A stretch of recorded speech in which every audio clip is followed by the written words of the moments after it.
The residents of Ward 7 have won the battle against the developer to significantly scale down the proposed townhouse project. But the war may not be over, as the developer can still appeal the decision to a provincial housing body. Once again, in the last 2 years, the residents of Ward 7 spoke against the proposed multi-story development by Encore Group on 407-419 Mapleview Drive West. Residents rallied behind the councillor Gary Harvey's plan to reduce the number of townhouses to 34 units only. 2 years back, Encore Group first proposed building 88 units.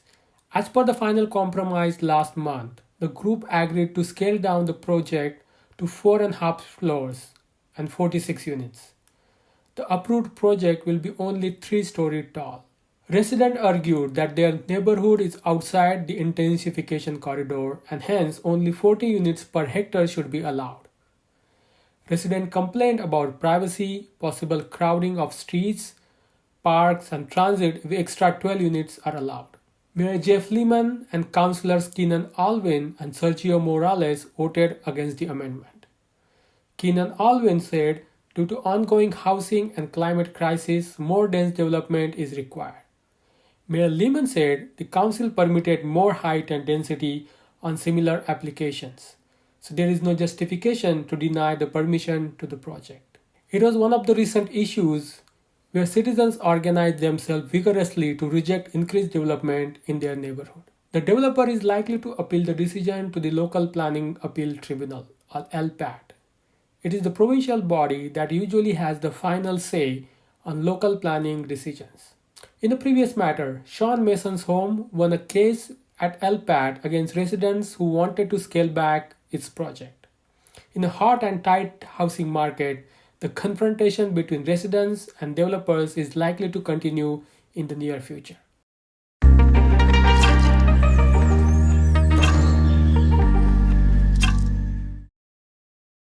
Good evening, Mayor Lehman and members of council. My name is Janet Foster. I am a professional planner who has been retained by the residents in the Mapleview Drive, Redfern Avenue neighborhood. I would like to start off by saying that I have timed my presentation and I am in and around 8 minutes. I'm asking for your indulgence for an additional 3 minutes.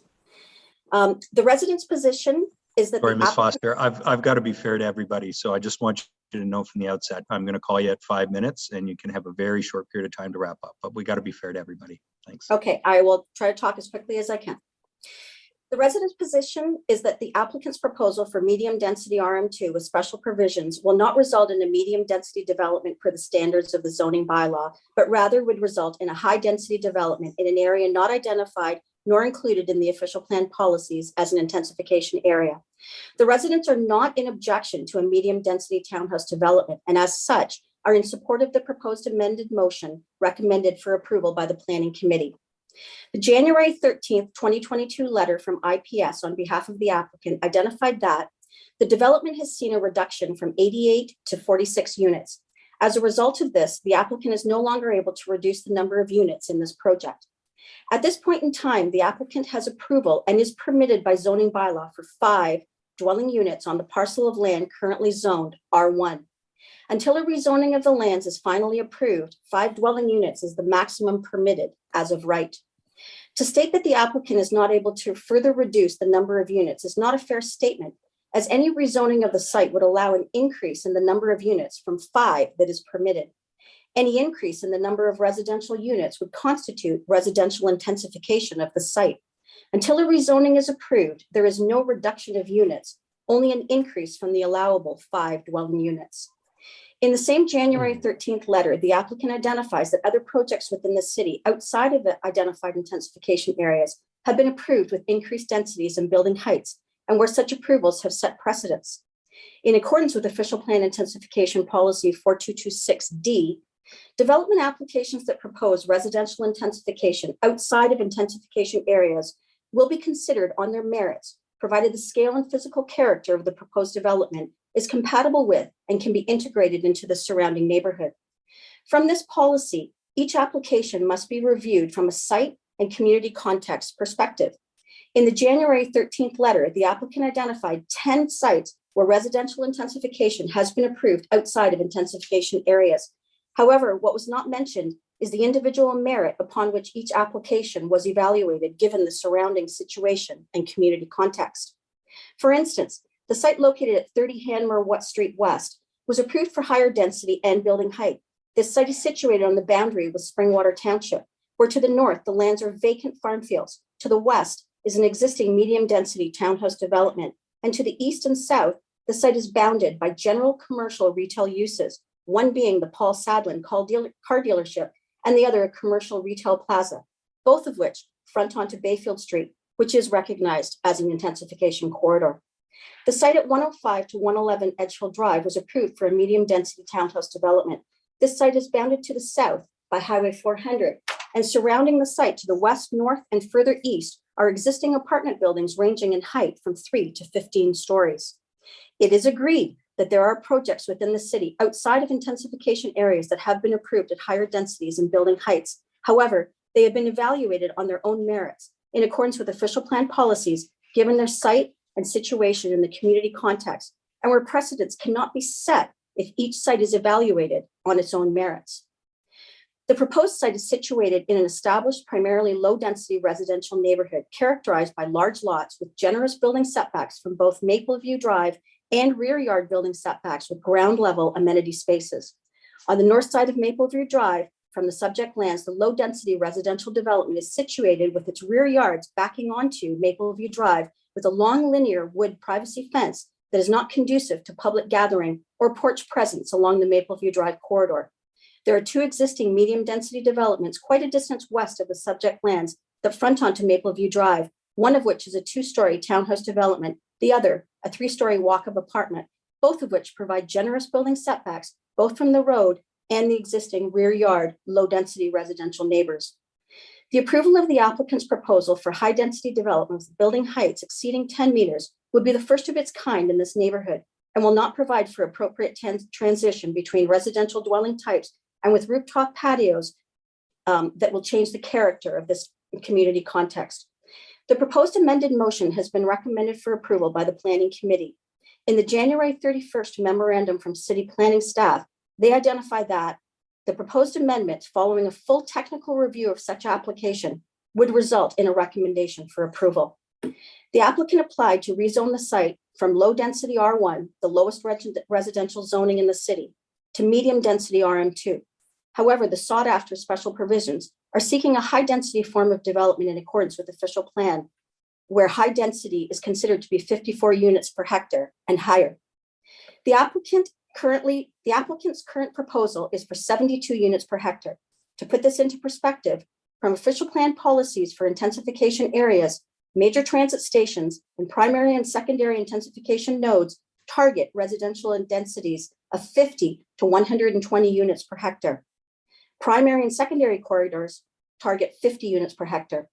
The applicant's proposal for 72 units per hectare, therefore, is considered high density, which is envisioned and targeted in intensification nodes and corridors. Mapleview Drive West is not an intensification corridor. Official plan residential policies encourage enhancing compatibility between dwelling types at different densities to minimize potential conflict, and where density shall be graduated to provide for integration between adjoining residential land uses, where medium density uses abut low density development, buffering protection will be provided to minimize the impact to the lower density uses. Ms. Foster, I'll just have to ask you to wrap up your remarks. Thanks. I have 2 paragraphs. The applicant in their letter of January 13th recognized the need to protect existing vegetation and provide buffering to the adjacent low density residential lots. The amended motion is consistent in that it proposes a minimum 10-meter rear yard setback to enhance buffering, promote ground level amenity space uses, and results in further protection of existing vegetation. The restrictions on the size and setback of the second floor balconies restricts their use to barbecuing purposes and not to be used as an elevated outdoor gathering space. In conclusion, the amended motion recommended for approval by Planning Committee, and one that can be supported by planning staff, would allow for intensification in an area outside of an intensification node or corridor, would provide the applicant with the desired medium density residential development and a substantial increase in unit count from the 5 units currently permitted by zoning bylaw, would allow a development that supports public transit and utilizes existing municipal facilities and services such as parks and infrastructure. In addition, the amended motion would provide additional buffering and rear yard setbacks to the existing residents and maintain the provision of existing mature vegetation. The amended motion recommended for approval by Planning Committee has considered the public interest and is considered to be good planning. This concludes my deputation. Thank you, Mayor Lehman and members of council for your time and consideration in this matter. Okay, thanks, Ms. Foster, for your deputation. Are there any questions, Ms. Foster? Okay, thanks for being here tonight and for those remarks. We will move on to our next deputant, and that is Anna Delcole. Anna, welcome to Barrie City Council. In accordance with the procedural bylaw, you have up to 5 minutes for your deputation. Go ahead. All right, thank you. I just want to confirm, can everyone hear me? Yep, okay. We can hear you. Yeah. Thank you. I will definitely be brief, and I feel like I'm probably just going to say exactly what Janet just said, but in a much less technical language. I've had a lot of concerns about this project in its many iterations, and so have a lot of my neighbors. Those concerns include the preservation of the trees, the height of the proposed development, the lack of visitor parking, the need for it to fit the character of the neighborhood, et cetera, et cetera. But I feel like at present, the remaining outstanding concern is still the density. And I think that's mostly what Janet just spoke to. I believe that keeping the density under control makes all of these other issues really manageable. So I think, as Janet mentioned, that the maximum density for RM2 is 40 units per hectare. And this plan is still sitting at 72 units per hectare, which is still almost twice what is allowable. Again, Janet mentioned we do not live in an intensification corridor, either under the current official plan or under the new official plan. So this kind of exemption for density, I think, would set a fairly dangerous precedent. So I'm just asking council to stay true to the official plan, enforce the density restrictions that make sense, and give all residents a sense of security.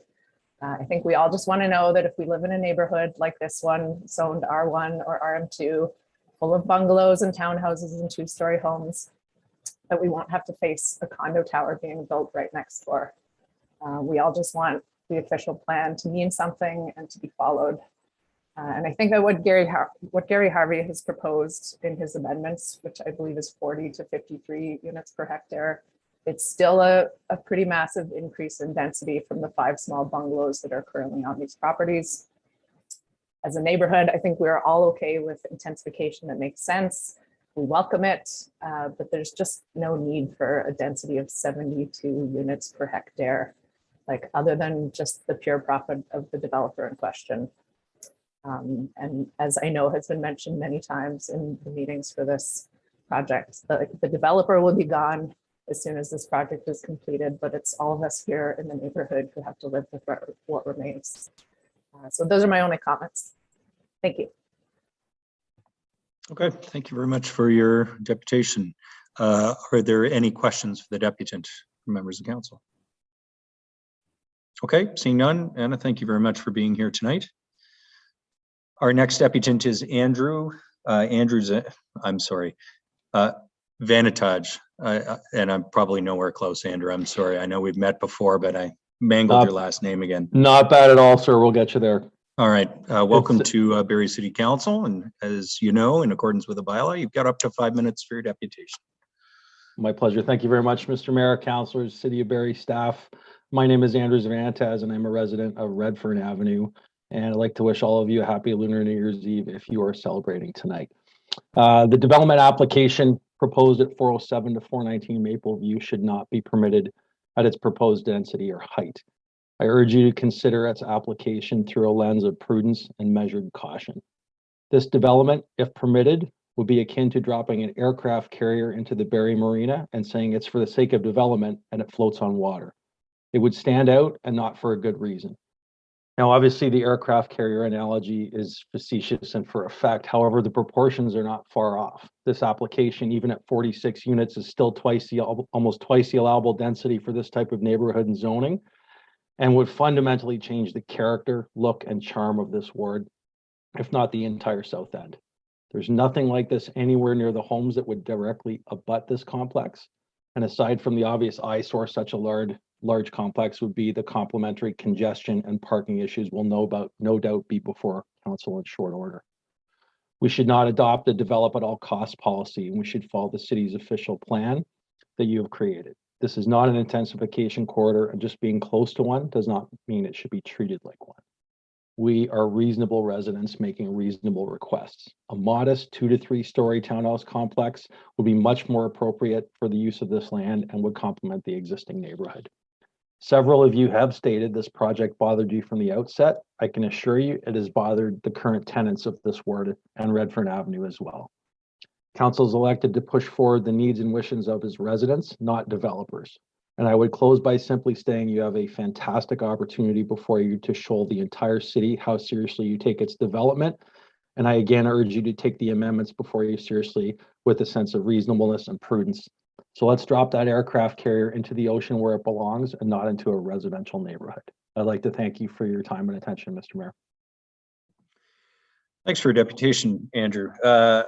Questions for the deputant, if any?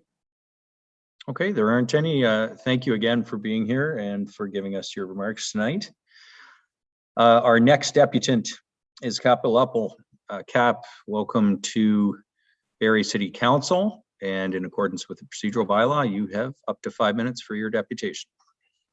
Councillor Congo, can you give me the thumbs up that I usually get, that you can hear me? Okay, there it is. Fantastic. Thank you, Councillor. So thank you, Mayor Lehman, Councillors Ms. Banfield, and planning staff for allowing me the opportunity to speak to the rezoning of lands located at 407-419 Mapleview Drive West from residential first density R1 to residential multiples second density RM2 with special zoning provisions. Since this was brought forward on the agenda to council, the neighborhood has remained consistent and realistic in being a partner in shaping this part of our community. At no time have the residents stated, "Not in my backyard," or that this is a parcel of land with 5 bungalows should be replaced with 5 homes. The community has only asked that the planning staff and planning committee take into consideration the official plan, which has room for interpretation, but would not contemplate high density development, as Mapleview Drive West is not an intensification corridor. The proposed development of the subject lands would not be compatible with the adjacent, existing, established, low-density residential neighborhood character. This plan is considered to be overdevelopment of the site. This parcel of land is better suited for medium density, not high density. This is not intensification node or corridor in the current official plan or the new official plan. And I know this has been stated by Janet, and I'm going to try not to repeat myself here. Janet made a lot of great remarks. I had the opportunity to meet with IPS to hear their rationale, and unfortunately, they identified that the height and density was not up for discussion. I understand that they have brought their unit count down from 88 to 46 units, and to some that may seem reasonable. However, in accordance with the official plan, this is still considered high density. I wanted to address the concerns I have heard from the decision makers. I've heard loud and clear that we need more housing in Barrie from the Minister of Municipal Affairs and Housing, Steve Clark. I don't believe, however, that Minister Clark's intention is to increase densities in all areas just to build housing that is not in accordance with official plan policies for intensification. The province wants to work with local governments and partners across Ontario to build safe and strong urban and rural communities and affordable and suitable housing, not homes at all costs. Secondly, I understand from planning staff that the surrounding community was determined to have existing density of 20 units per hectare. I was told by planning staff that some properties will occur below the standard target, and others may develop above these densities when supporting the creation of complete communities. In other words, if we can't build as many units down the street, we will load up on the units where we can. That is not good planning, nor is it part of the official plan, new or old. That's irresponsible. Third, going against staff does not always have a good look. However, not doing the right thing is worse. There is a mechanism in place, and while the planning committee has a great responsibility towards building homes, it also has a responsibility to the residents of Barrie. At this point, the planning committee has recommended approval of zoning that is more in keeping with medium density RM2 standards. Overturning this recommended approval and allowing the applicant's proposal could be precedent setting for this community. Every proposal needs to be looked at on its own merit, and this high density project is in this area is not in character and not conducive to a primarily low density established neighborhood.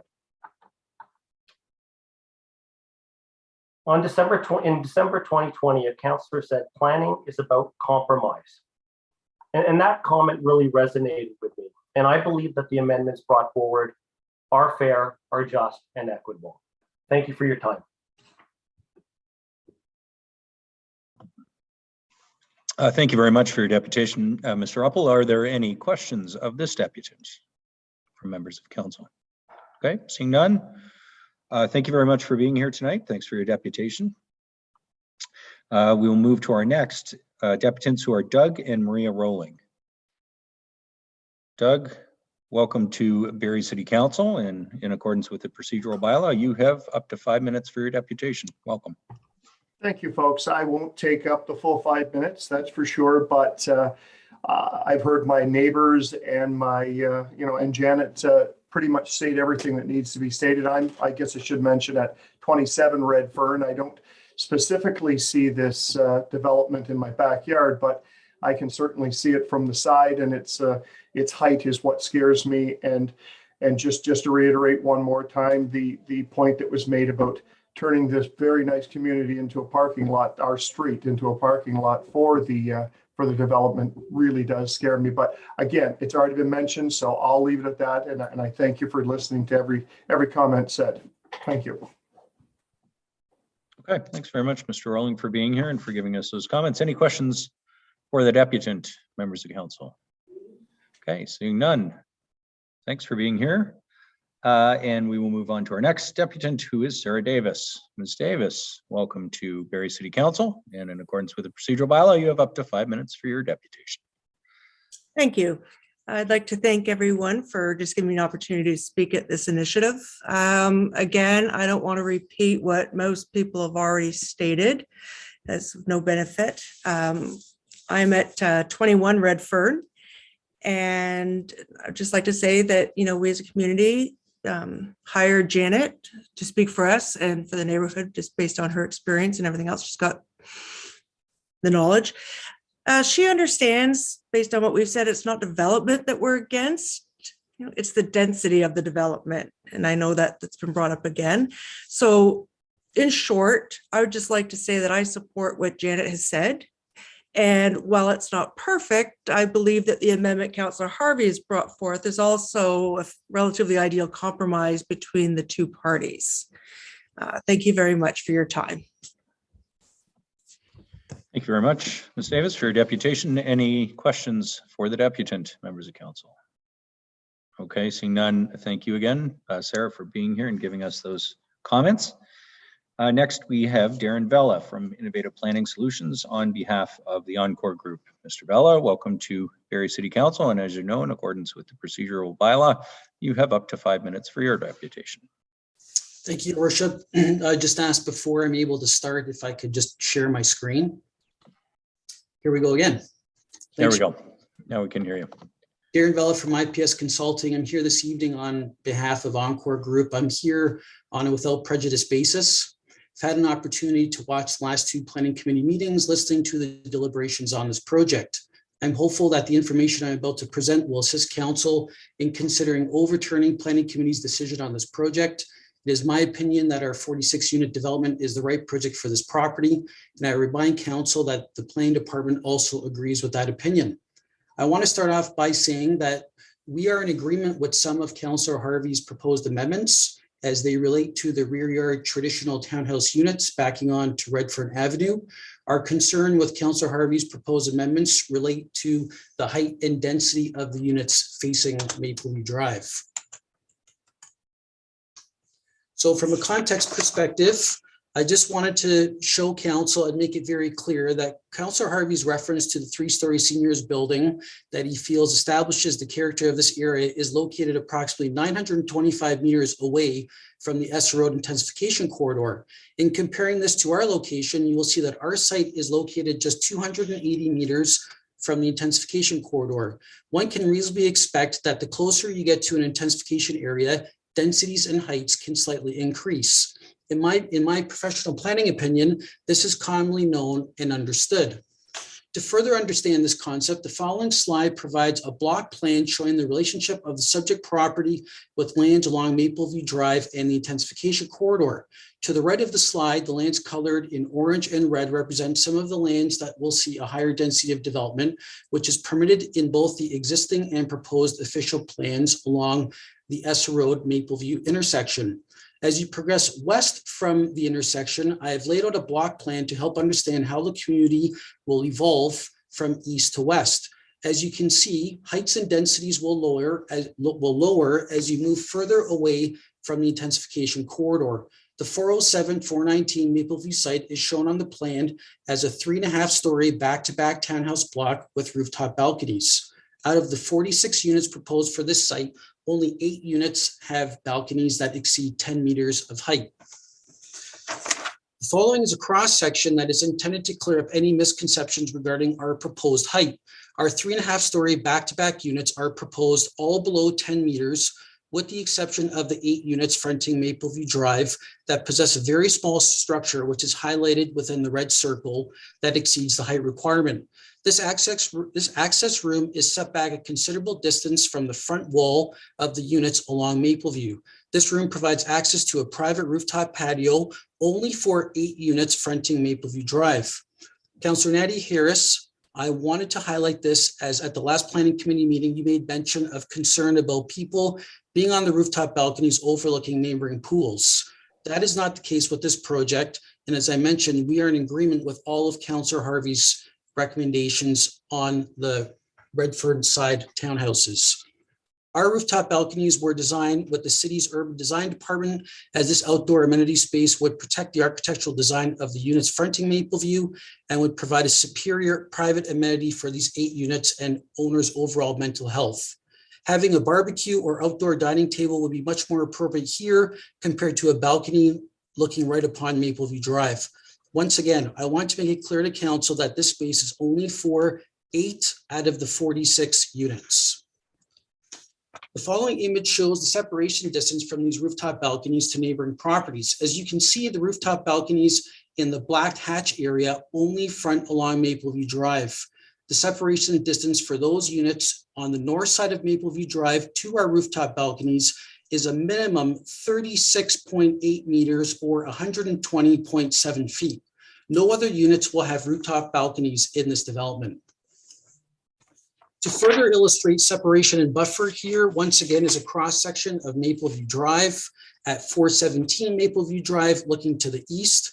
This cross-section not only shows the substantial 4-lane road that separates the rooftop balconies from residents on the north side, but also the substantial vegetation that exists that will create a further buffer. The image on the top of the slide was presented by Councillor Harvey at the last planning committee meeting. This image is 1000% inaccurate and does not represent the condition that council would approve under the 46 unit plan. The image below, showing our 3.5-story back-to-back units with 8 rooftop patios, provides an accurate perspective of the height and separation distance from our units to the neighbors. Council, I would like you to note the substantial separation distance to the other parcels to the east and west. The buffers are extremely large, provide greater setbacks compared to the 3-story seniors building that Councillor Harvey has referred to in this neighborhood.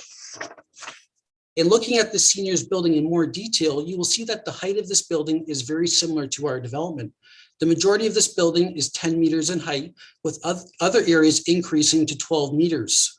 This building is also set back just 6.5 meters to the neighbors' backyards on Ginger Drive, which are single-family homes. This building contains balconies directly overlooking numerous backyards. The setback from our 8 rooftop balconies is overlooking residents on the other side of Mapleview Drive is 6 times greater than this setback. There are more similarities to the heights of this building and our project than there are differences. Council, remember, our site is located 3 times closer to the Essa Road intensification corridor compared to this property. We have listened to the concerns from the residents. We have made sure that this development fits into the character of the area. Reminding Mr. Vella, council, you're getting close to your 5 minutes, and I did allow Ms. Foster a minute or two extra, so allow you a minute or two extra too. thank you, Your Worship.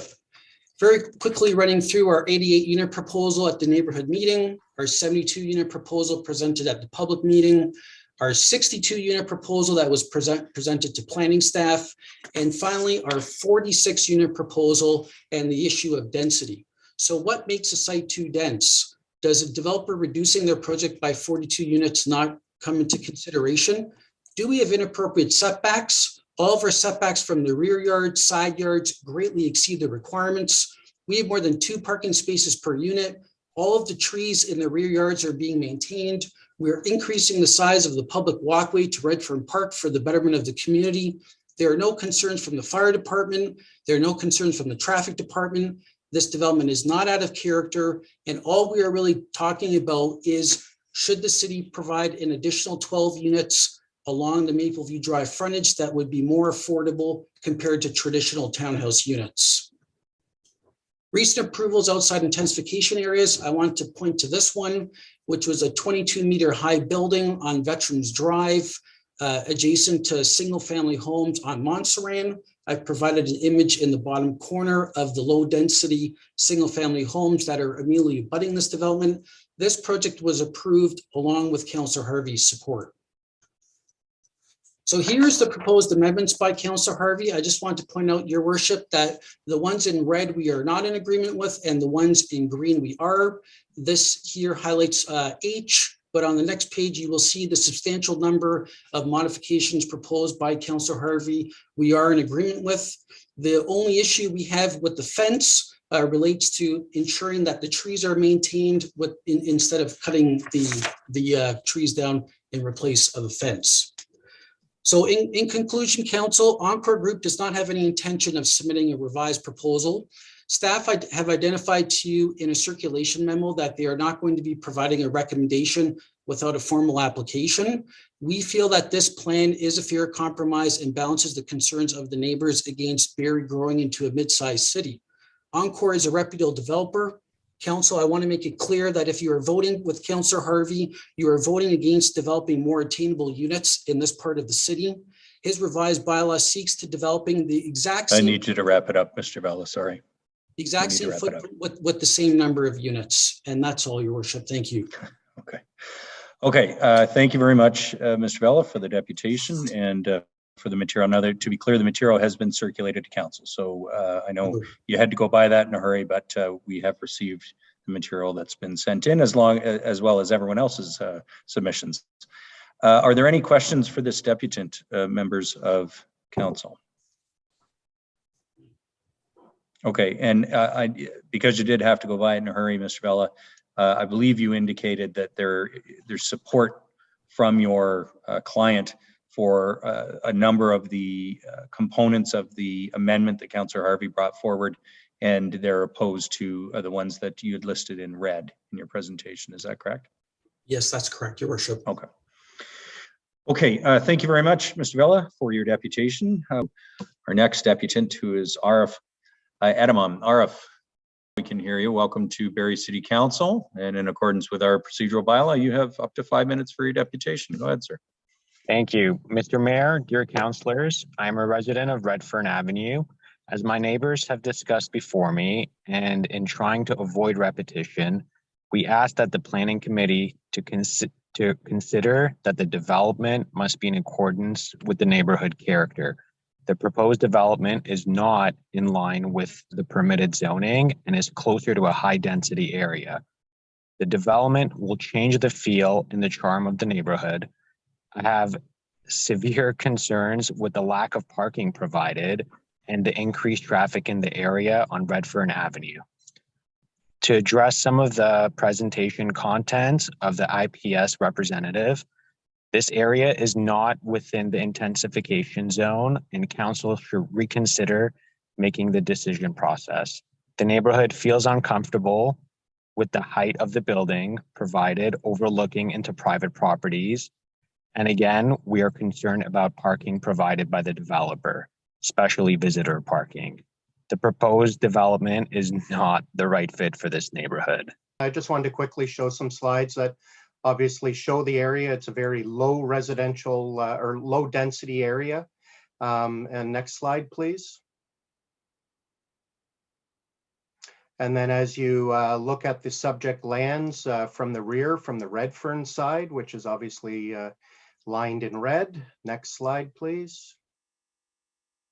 And when you look at the subject lands from the south side or the north side facing south, you can see where the height and the density is an issue with the residents in the neighborhood. Next slide, please. This is a Google Street View when you are standing at one end of the subject lands facing west or east, I should say, towards Essa Road.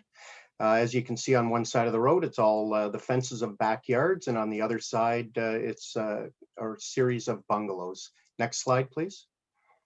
And then as you're looking to the west, it's a very similar thing. On the north side of the road, it's all the fences from the backyards and bungalows on the opposite side. And then there's actually a bit of a gap before you get to the two-story towns further up the road. Next slide, please. And again, I know Mr. Vella didn't like my images. However, I will stand by the accuracy that they do portray. And the big thing with this, with my residents, is the height and the density. That's the one issue that has been the sticking point in this, and it really comes down to the front units at 4.5 stories. Ideally, the residents would like to see the rear at 2.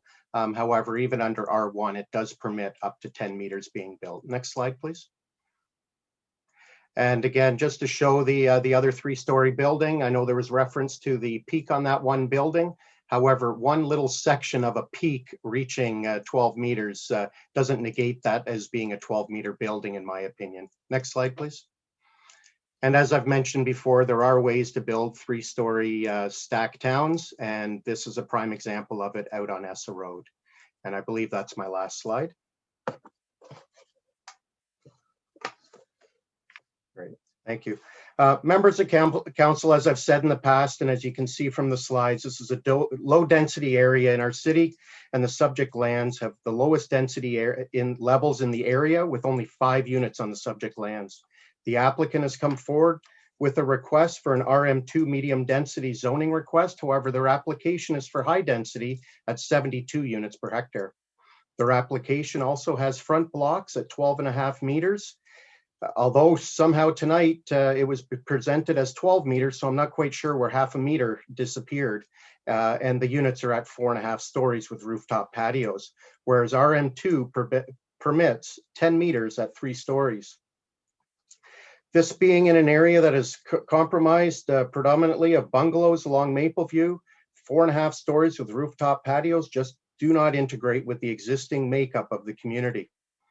The current plan only has 5 visitor spots, with 1 being designated for handicap for the 46 units. By lowering the density, this could also allow for less units at the rear, which would then afford 7 to 8 more visitor parking spots, and would also serve as a temporary snow storage area, whereas the current plan has very limited space for this.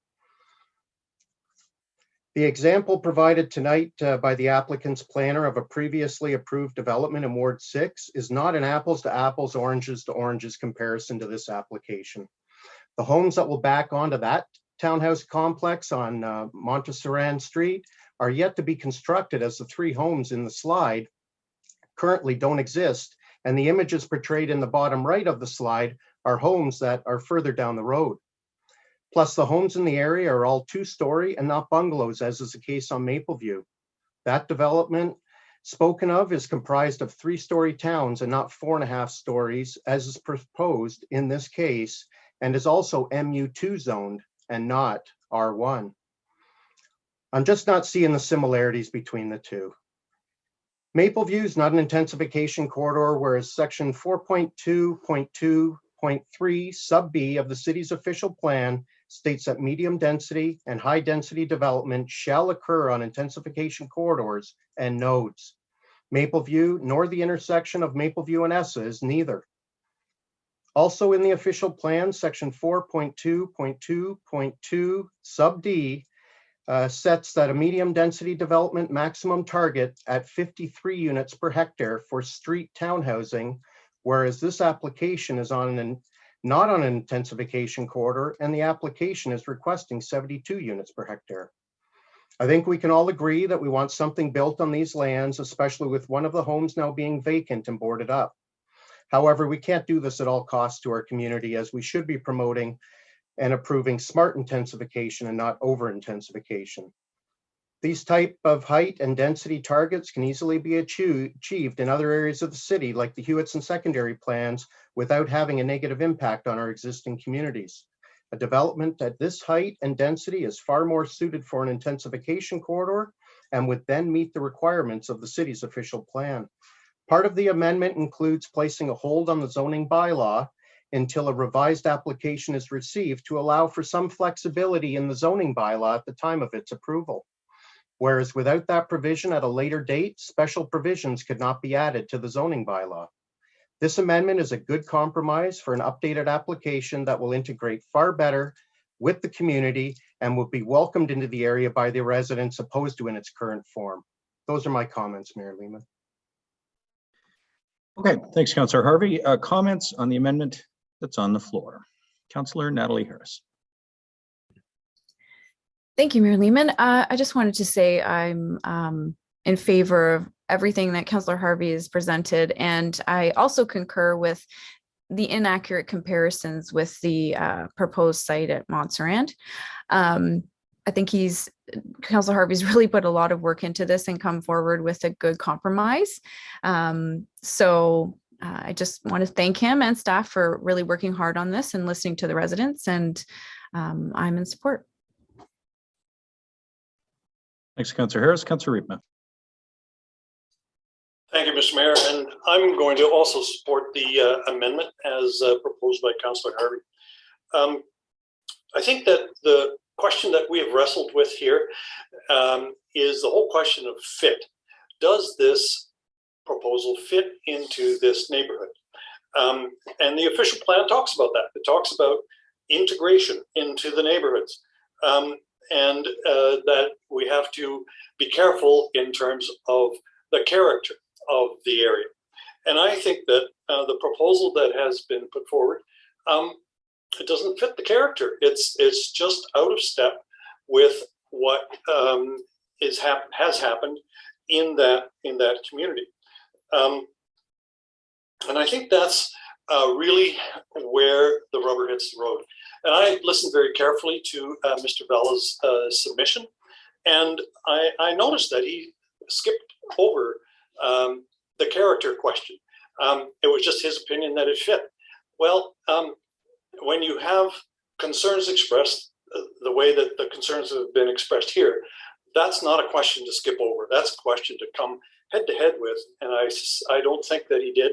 And I certainly can't get myself to agree that it meets the character test in the official plan. So I'm going to support the amendment. Thank you. Thanks, Councillor Riepma. Others wish to speak to the amendment? Okay. All right, Councillor Aylwin.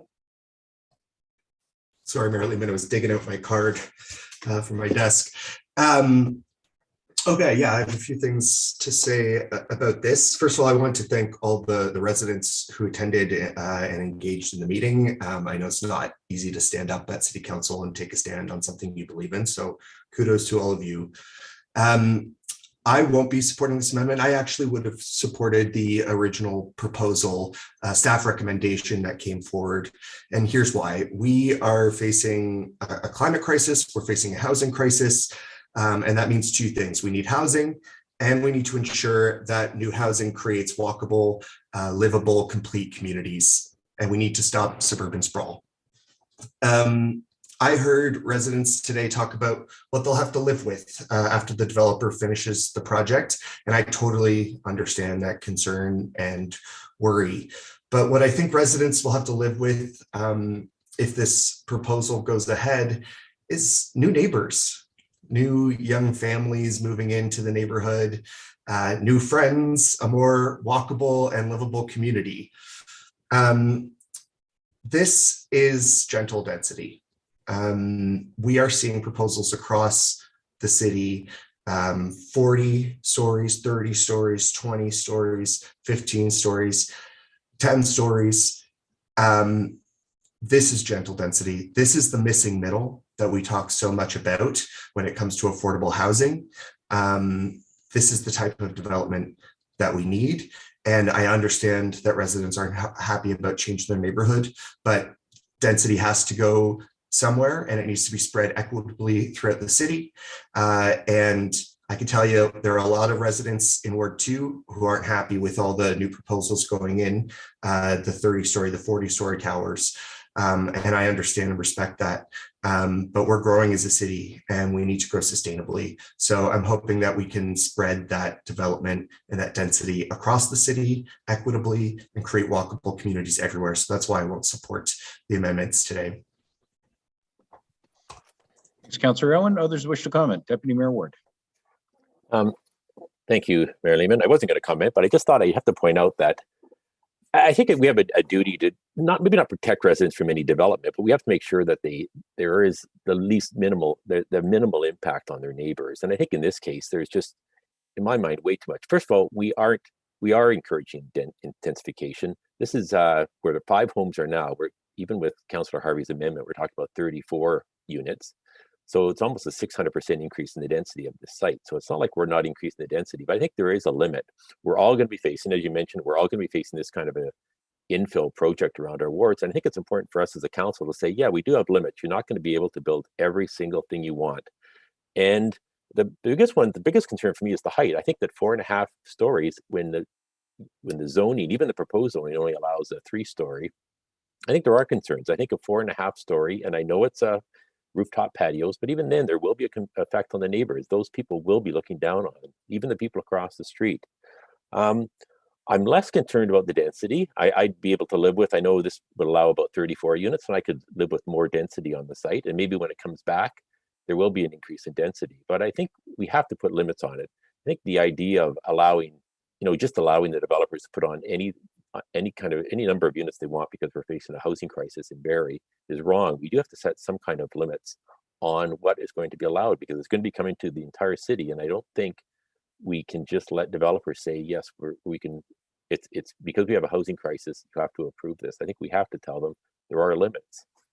That's it. Thanks. Thanks, Deputy Mayor Ward. Others who wish to comment? Okay, if not, a couple of things. A couple of questions, I guess, of staff. So, Ms. Banfield, under RM2, if this amendment were to pass, what would be the maximum height permitted versus what was approved in the staff report, recommended in the staff report for approval? Mayor Lehman, the maximum permitted height in the RM2 zone is 10 meters. And I believe the recommendation in the staff report was 12.5 meters for those units on that front onto Mapleview. Okay, and the density piece, not in terms of the density per hectare, but the actual difference in the number of units. I think I just heard Deputy Mayor Ward say 34 as opposed to 46. Is that the difference we're talking about here between the amendment and what was recommended in the staff report? Mayor Lehman, yes, that's the difference. So 12 units. Okay. It's a bit unfortunate we're here, and I guess my reasons are that when we took a look, or when we were given the rundown on the amendments or the special provisions that the developer is supportive of and those that they're opposed to, boy, it doesn't seem like the ward councillor and the developer are too far apart, or the community and the developer are too far apart anymore. And my real concern here is, while the critical issue of height and density remains some distance apart, nowhere near as far apart as it was before. If we turn this down, I think the risk is very real that because we're beyond the decision timeline, LPAT will decide this for the residents, not Barrie City Council. I never like to see that outcome. I always prefer to see a local solution and a local decision. And I don't know that, and I was actually glad that we haven't received the lawyer letter that we sometimes receive at this point in the process. So who knows what the outcome of this amendment may be. I certainly understand the central point on this, and I spoke to this when the matter was first in front of Planning Committee, that I think we have struggled in this city with receiving a lot of applications that have been outside of intensification corridors, which Ms. Foster is correct. We must evaluate on their merit and individually, based on policy that are in our official plan. And that's policy that council approved and has applied in about a dozen other circumstances similar to this one. And I understand there may be quibbles with the examples that Mr. Vella showed or didn't show. But when this first came up, I did look at a number of other comparable situations. I agree Hamner's not particularly comparable, but we have certainly approved more density than this in very comparable circumstances. And I think that creates a challenge because council must try and deal with all of these issues consistently. So I struggle with that, although the point that it is outside the corridor, it is. And frankly, in our new official plan, I am looking for policy that strengthens protections against development outside of the intensification corridors beyond very, very gentle infill or intensification. And I think the missing middle has lots of opportunities in our city. And will have within the new official plan. And frankly, sites like this, I would prefer to see be more consistent with the surrounding neighborhood. That being said, I am going to vote against the amendment for 3 reasons. Number one is I can't justify our position on previous similar applications which permitted more height and density and then vote no to this one. Secondly, paragraphs 2 and 3 are nothing but red tape. And with great respect to the mover and staff who probably assisted with the language and the steps, I do not agree with adding a holding provision and a bump up for the site plan to council. A housing crisis means we should not be adding additional layers of approval and red tape, just the opposite. We are being challenged by everybody from advocates to the minister himself and the Ford government to reduce these kinds of barriers. And so I can't support paragraphs 2 and 3 of the motion as well. I really struggle with this because, I think the core, first of all, I should have said off the outset, and I'll say, I guess, in conclusion, I really appreciated the residents' approach to this. I appreciated deputations tonight that weren't focused on attributing motives to the developer or anything other than that. Residents came forward and said, here's what's really important to us, presented that in a very thoughtful way. I think my challenge with it is, and when we sit in these chairs, we're required to be both cognizant of the needs of the whole city. And there's no question here that the difference between yes and no on the amendment is 12 fairly affordable family units. And I just don't see the 12 additional cars or the 15 additional cars that would result from those additional units being so much of an impact on the neighborhood. And I think in viewing the design, while I understand the concern about the extra 8 feet of height, it to me, on balance, we still have a responsibility to the overall housing situation in the city. So I'm going to vote against the amendment, but I want to tell the residents, including those that I had a chance to speak to on the phone and otherwise, that I really appreciated their approach to this. And I think it's a shame we're here because, we're about 3 or 4 clauses away from agreement. And I fear the decision's now going to be taken out of all of our hands. I hope that's not the case. So I'll call the question on the amendment. Those in favor of the amendment. Recorded vote, please. Madam Clerk, go ahead and conduct the vote. Thank you, Mayor Lehman. I'm going to start with Councillor Natalie Harris. Yes. Councillor Riepma. Yes. Deputy Mayor Ward. Yes. Councillor Congo. Yes. Councillor Jim Harris. Yes. Councillor Harvey. Yes. Councillor Aylwin. No. Counselor McCann, Yes, thank you.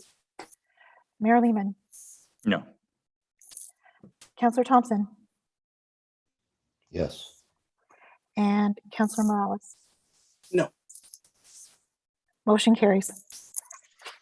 Okay, thank you very much. The amendment carries. And on the main motion as amended, any further comments, members of council? Okay, seeing none, I'll call the question on the main motion. Oh, sorry, Councillor Harvey, go ahead. Yeah, thank you, Mayor Lehman. I just wanted to close out saying I think this is a good compromise. I know not, obviously, there's a few people around this table that might think otherwise, but I think this gives them a new starting point. Like you had mentioned, Mayor Lehman, I think both sides are fairly close on this. And I would hope that, again, the height and the density is not everything. It was predominantly the height. And I would hope that we see something come back that might be a little more palatable and everybody can move on. In the end, I would imagine nobody's going to walk away thinking they've won this, and there's got to be concessions on both sides. So that's what I'm hoping for with this. And I thank those members of council that did vote in favor of the amendment. Okay, thanks, Councillor Harvey. I'll call the question unless there are any other comments. Seeing none on the main motion as amended. Those in favor, please indicate. And opposed? 1. That carries. We will continue to bring you more updates. Thank you for watching.